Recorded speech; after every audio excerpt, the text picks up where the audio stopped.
you friendly, nice, amazing people. Oh, hi everyone. We love you so much. This is the best. It's TSF. Is it real? Hunter Not. Oh my god. And you're listening to the Pipe Bomb Wrestling Podcast, baby.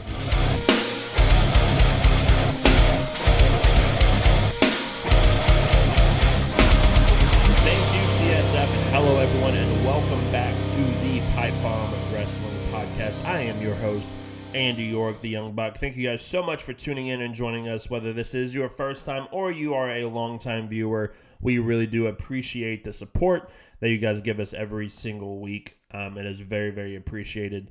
Go check out our other channel as well, or our other feed, the PBWF, the Pipe Bomb Wrestling Federation. A disclaimer off the top about that. We recorded Season 2 in bulk, and we finished Season 2 a couple months ago. And so as we continue forward, Bray Wyatt will continue to show up on my show.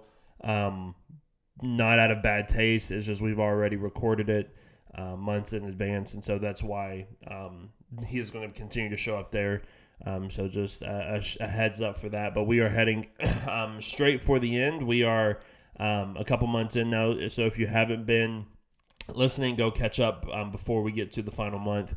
You definitely want to catch up and do that as well. Make sure you are subscribed to the YouTube channel. Hit the notification bell so you never miss out on one of our videos. Hit the follow button as well, or the subscribe button. Share it with your friends. Also, if you're listening to the audio version of this, make sure that you give us a 5-star review. You can find our podcast anywhere you listen to your favorite podcast, whether that's Apple, Google Play, Spotify, iHeartRadio, wherever you find your podcast, you can find the Pipe Bomb Wrestling Podcast there as well. Follow us all on social media at PBW Podcast on Facebook, Twitter, and Instagram. You can follow me on Twitter at Andy_PBWP, where I will be live tweeting the entire time through All In. It's going to be a fun show that we are going to talk about right now. This whole episode is dedicated to the All In preview. Check out yesterday's episode that went up where we talked about Edge's contract status and a couple other things, but we spent a majority of the time looking at the life and the career of Bray Wyatt and Terry Funk, so definitely go check out that episode. But this episode, we are talking all things All In, the biggest wrestling crowd of all time, a very, very, very anticipated show that, I think a lot of people are expecting some big things from the show. I know I am personally as well. I'm excited for this. I think this is one of the few times, or not a few times, but this is one of the first times in AEW where we are feeling this kind of energy once again. I think this is the kind of energy that we had once AEW got created and we had All In the first time, and then we ran into AEW started. It feels like we are getting that energy back. This past week's Dynamite was really, really good. The last 2 weeks have been really good. 1 week I was biased because I was there in person, but this past week was really good in Georgia. So it's going to be a fun show. All In, I think there's going to be some surprises that are going to be in store for us. Some things that we weren't expecting, some people we probably weren't expecting to show up as well. That I think is going to be a lot of fun. So it's going to be a good time. It's going to be a great time. So follow us on Twitter. Follow me on Twitter at Andy_PBWP. Because I will be live tweeting through the whole thing as well. But let's not waste any more time. Let's jump right into the All In card. A very stacked card. I think we were kind of shocked at how long it took to announce the first match for this card. But once they announced the main event of Adam Cole and MJF, things started to click. Things started to roll. And this is a pretty stacked card. I'm very excited. I know a lot of people are iffy about the card. Those people are just looking for problems in AEW, I think. I'm very, very excited about this. So let's start off. I'm following how PW Scorecard has it. I'm not going to do all of that for this one. I've got it as a reference for matches and things that we're going to talk about. And we're going to start talking about the match that probably when it was announced, or probably when people were talking about this being a possibility of happening at All In, not that I wasn't excited about it because it's two big time guys, but it's one where Chris Jericho versus Will Ospreay. and it's one of those where Jericho has been, for me personally, hit or miss the last couple of months, the last year or so. He's done some really good stuff, but he's also had some matches where we got to slow down a little bit for Jericho. And so when you put him in there with a guy like Ospreay, a guy who can literally do any move in the world, make it look super easy, I'm kind of hesitant to see if Jericho. I was hesitant to see if Jericho could keep up with Ospreay. But after the last couple of weeks, man, this is one of the matches that I'm now looking forward to the most because of that contract signing they had last week, because of the way Ospreay showed up in Nashville 2 weeks ago, and has aligned himself once again with Don Callis, and kind of this feud between Jericho and Callis, and now Jericho and Ospreay. I'm expecting this one to be a lot of fun. I'm expecting this to kind of not necessarily be all over the place, but I think it's going to be a train wreck of a match.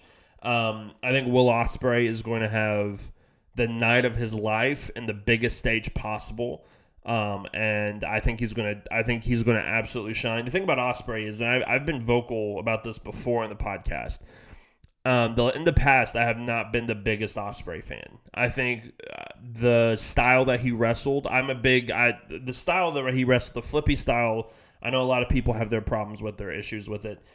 I don't have an issue with that. I think a lot of it was I didn't really get to invest and see a whole lot in Ospreay. The last couple of years, I've been able to invest more and watch more of Ospreay stuff, and the dude is just out of this world. I think he has to be in the conversation of one of the best in-ring wrestlers in the world today.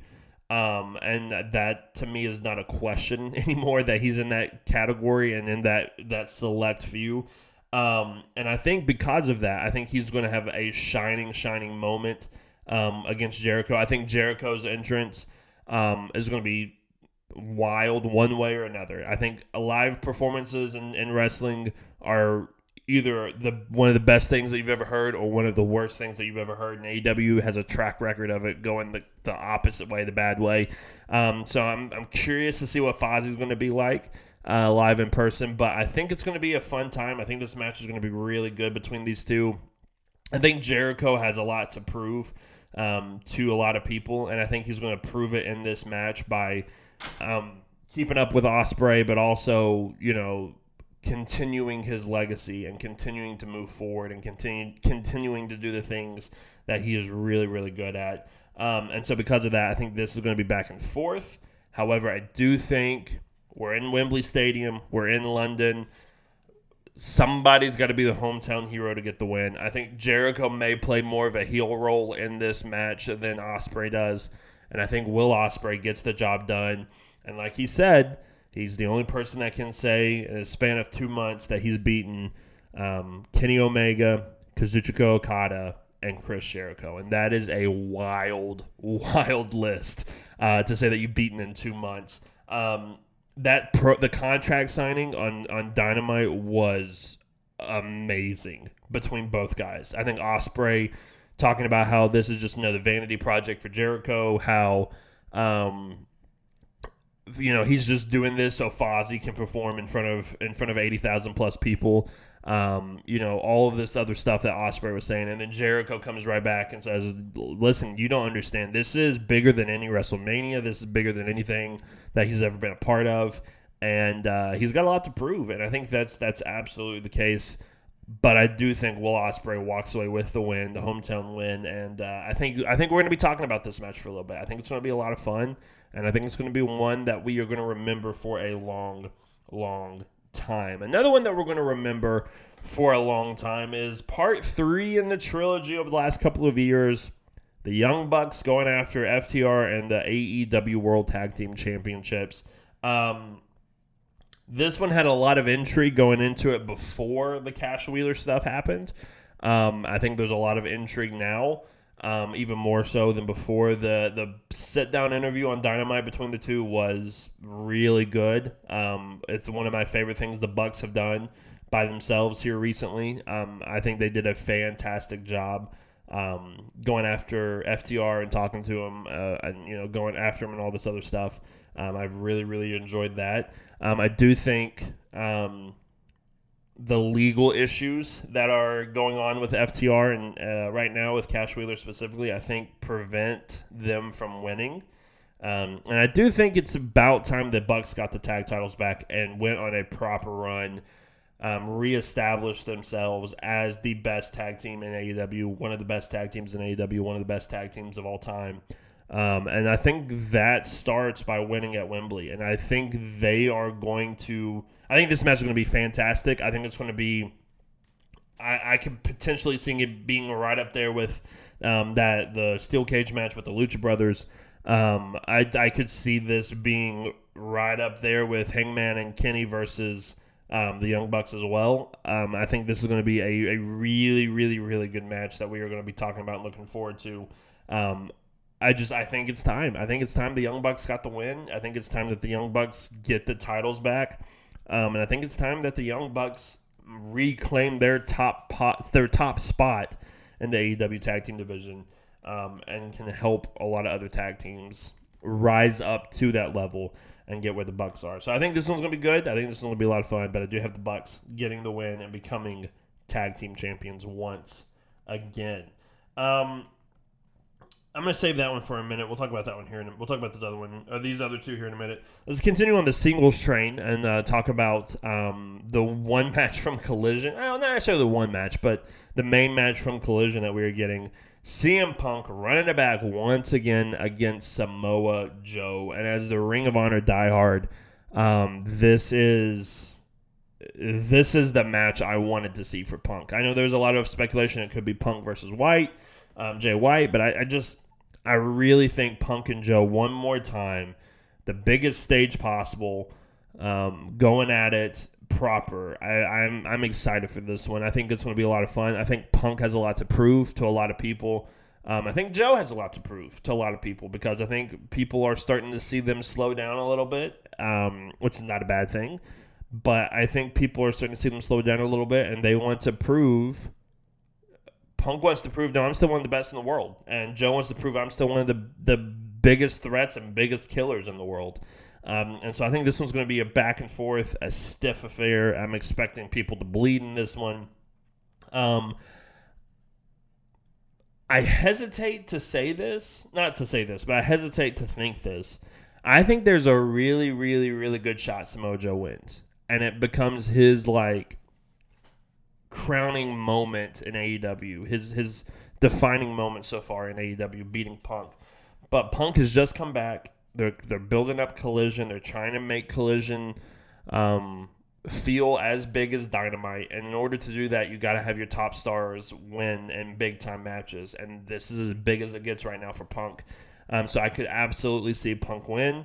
I could see the winner of this challenging the winner of the main event at All Out, which... Yep, I'm fine with that too. That'd be great. No matter who wins, either way, I think it's going to be fun. Whether you get Cole versus Punk or Cole versus MJF once again, or MJF and Punk once again, or if you get Joe Cole once again or Joe MJF, I think that would be really fun. But I do think Punk walks away with the win. In your standard affair match, I think it's going to be. I think it's going to be fun. I think it's going to be a good match. I don't think. I don't know. I don't think we're at the point right now where Punk and they're not going to do what they did in Ring of Honor, and I think everybody knows that. But I do think they are going to have something special for us because again, this is as big as it gets in Wembley Stadium. So I think Punk though walks away with the win. The Fatal 4-Way for the AEW Women's Championship: Saraya versus Toni Storm versus Britt Baker versus Hikaru Shida. I heard a fan say this in Dynamite in Nashville, and I completely agree. I didn't realize how big this match, not big, I didn't realize how star-powered this felt until all four women were in the ring on Rampage a couple weeks, or 2 weeks ago when they filmed it in Nashville. And all four were in the ring, and everybody was buzzing. I'm like, wow, this has a lot of potential. I know a lot of people, and I put myself in this camp. It sucks that Jamie Hayter is not in this. It sucks that Jamie Hayter is not able to wrestle. I wouldn't be shocked if she didn't show up in some capacity. Maybe to help Britt win. Maybe to, to continue that story whenever she comes back of her and Saraya and her and Toni Storm. The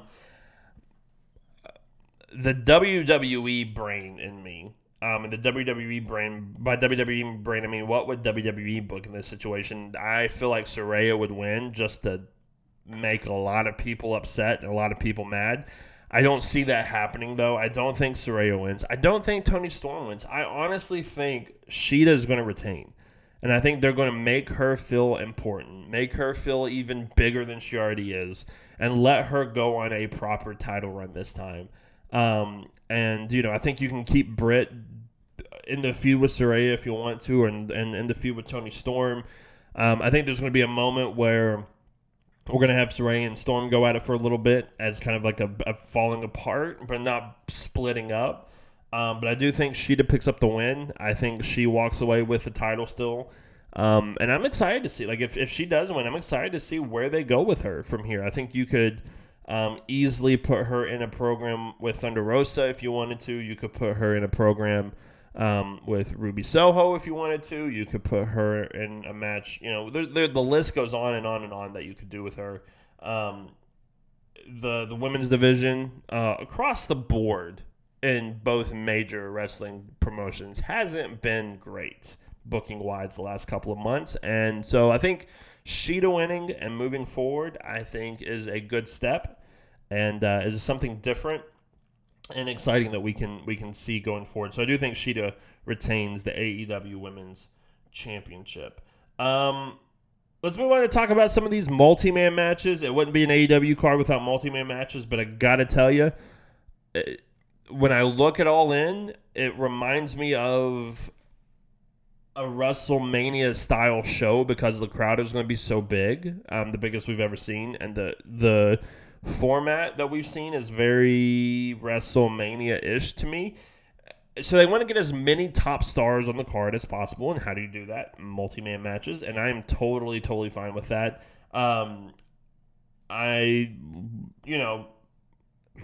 Would I like to see Kenny Omega in a singles match at Wembley? Absolutely, I would. Am I upset that he's in a multi-man match? Absolutely, I'm not, because I think it's a good spot for him to be there and to be in that. So let's talk about that. Golden Elite versus Bullet Club Gold and Takeshita. This is one that I don't know what's going to happen. I really don't, because I think this feud between Kenny and Takeshita and Don Callis has been up and down, to say the least. But it's the beatdown they gave Kenny 2 weeks ago was brutal.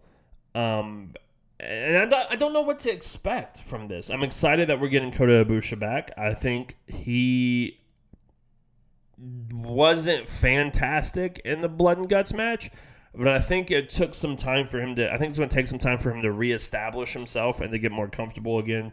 But with that being said, I do think he is going to stand out in this one. Seeing Kenny and Paige back together in a tag style is just going to be awesome to see those two guys back together. But I do think we've been talking about this for a while. We've been waiting for this to happen. I think this is Takeshita's shining moment.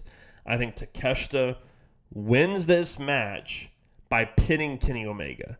And that is the way that you establish Takeshita as the star that he should be in AEW.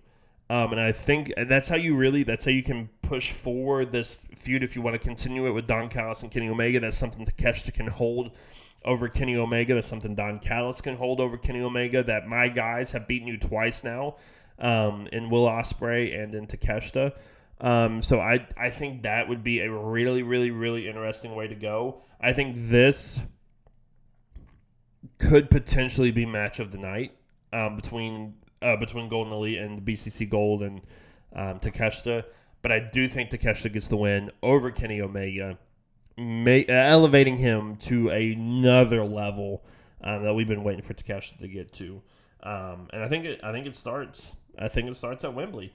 Let's talk about the other multi-man car crash of a match that I am so excited about and so happy to see. We are getting Team Kingston, which will be Eddie Kingston, Orange Cassidy, Chuck Taylor, Trent Beretta, and Penta versus BCC and Proud and Powerful. Santana making the surprise 1-year comeback to a huge pop when people realized who it was. The dude looks amazing, and he looks so jacked, and I'm excited to see this.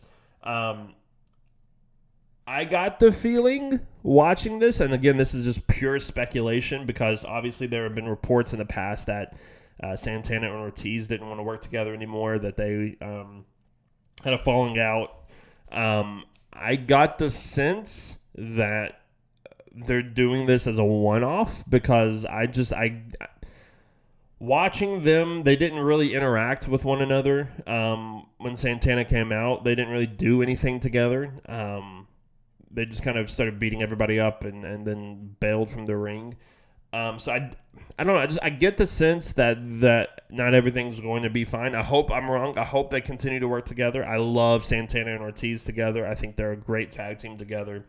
But I could see them falling apart in this match so they don't have to work together in the future. And because of that, I really do think Team Kingston gets the win.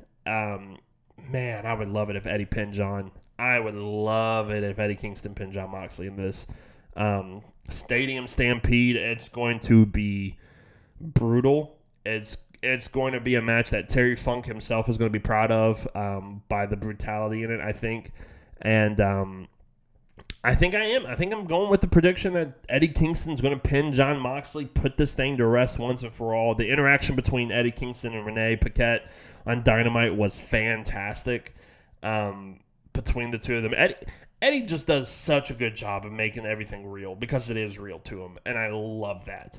And I love that he is that serious about everything, and it makes everything he says feel more important every single time. So I think Eddie Kingston gets the win for his team. I think he pins John Moxley to move forward and to do something else after that. But I think this one might be my personal match of the night just because of the train wreck that I'm expecting this one to be.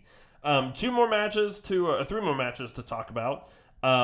Sting and Darby Allin facing Swerve Strickland and Christian Cage. It was supposed to be AR Fox, but AR Fox rather quickly got kicked out of Mogul Embassies, which was a little weird to me. It was definitely out of nowhere. I think you could have replaced Fox with Christian Cage without kicking AR Fox out because I think that was a good fit for Fox.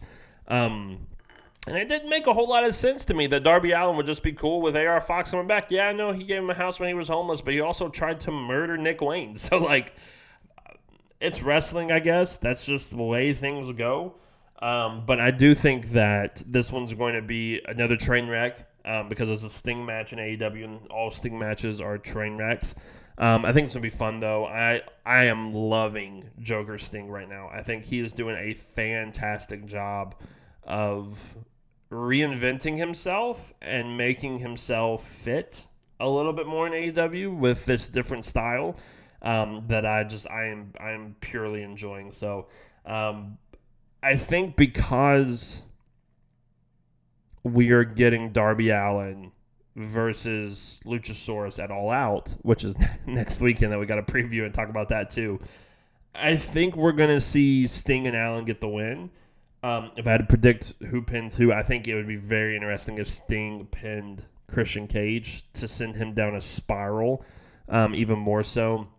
And I think that's what's probably going to end up happening is Sting's going to get the win, probably hitting the Scorpion Death Drop or probably a Scorpion Death Drop into a Coffin Drop. I think they've hit that before, and I think that would be awesome if they did that again.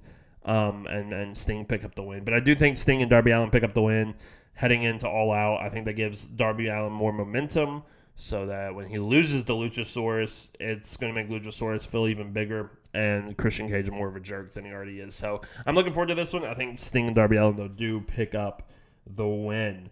The Acclaimed are back together, full force. Billy Gunn joining them once again this week, making this save and announcing that the Acclaimed versus House of Black is happening at All In for the Trios Championships, which I did not realize that until I was just reading this card, so that's really cool too. I think there's a good chance the Acclaimed to win. I really do. I think there's a good chance that they give Billy Gunn his last send-off by having him be the Trios champion, and then once they drop him to somebody, maybe he turns on the Acclaimed, or maybe they just he rides off into the sunset. I do think this is going to be another train wreck match. I think all multi-man tag matches in AEW are just certified train wrecks in the best way possible. Like, I don't mean that in a negative at all. I think it's the best way possible. I think the Acclaimed win. I think this is going to be a very babyface heavy show because of what's going to happen in the main event, which we'll talk about here in a minute. But I do think the Acclaimed get the win. I think they win the Trios tag titles. I think they defend them probably against CMFTR. I could see CMFTR beating them at some point for the titles. But I do think we are going to see a switch here. House of Black have been up and down for me since winning the Trios titles. I think beating the Elite for the Trios titles was a huge rub for them, but nothing kind of happened after that, which is very disappointing to me. So I think this is kind of where we're going to start to maybe see a different side of Malachi Black. After they lose the tag titles, maybe he starts to be more vicious towards Brody and Buddy. Maybe he starts to do some other things. I'm not really sure. But I do think the Acclaimed get the win and win those Trios titles. Now, let's talk about the main event, because we got to talk about two matches when we talk about the main event, because Adam Cole and MJF are pulling double duty at All In. They are tag teaming together to face Aussie Open in the opening match, in the buy-in, which is the pre-show. So you get to see this for free TV, which is very cool. But Adam Cole and MJF are facing Aussie Open for the Ring of Honor World Tag Team Championships. The one title, or the one championship in Ring of Honor Adam Cole has never won. I think it'd be very interesting if they won. I really do. I think it'd be very interesting if they beat Aussie Open. My thing is, with them fighting in the main event later that night, I don't really want one of them to turn on the other one. I want of them to lose unless there's a turn. And I don't know if they're going to do the turn on the buy-in or not. But that would be a great way to sell the pay-per-view if they did do the turn on the buy-in. Because if I sat here and watched Adam Cole super kick MJF's face off, yeah, they're best friends. I'm going to go watch the pay-per-view now to see what happens in the main event. I don't think they win. I think Aussie Open wins that one. In the main event, though, I think no matter what happens, at the end of the night, we are going to have a turn. And I think a lot of people, including myself, are expecting Adam Cole to turn on MJF. Which is why I would not be shocked if MJF just turned on Adam Cole. And yes, that seems like the obvious choice, but it's not really, because I think the obvious choice now is becoming Adam Cole turning on MJF. So there is no obvious choice anymore. Somebody's turning on somebody because of just the egos that both these guys have. But I would be fascinated if Adam Cole turned on MJF and we got a babyface, tweener-ish MJF moving forward. He's never not going to be a scumbag. He's already said that, which please never be anything other than a scumbag, because it's you are a scumbag and you're the best scumbag in the world. But I think Adam Cole as a heel works a lot more than a babyface Adam Cole. And I think if you're going to turn him heel against anybody, it needs to be MJF. It needs to reverse the roles of those two guys and let MJF be the guy going back after that title as a babyface now, as the people behind him moving forward. And because of that, I really do think Adam Cole will win the AEW World Heavyweight Championship in the main event of All In. They want to make it memorable. They want to make it mean something. And I think they're going to do that. There's a reason why they announced this as the main event from the beginning. This is the best story in AEW right now. This is the best story heading into the show. And I think it's going to continue afterwards. Like I said, I think All Out, we could see Adam Cole versus CM Punk for the world title, which title for title, put both titles on the line or whatever, which I think would be great. I think would be really exciting. However, I think that Adam Cole is going to get the win here. I think he's going to do amazing things as a heel. Maybe Roderick Strong joins him again. Maybe the Kingdom is full and complete once again with all four, which I would be fine with.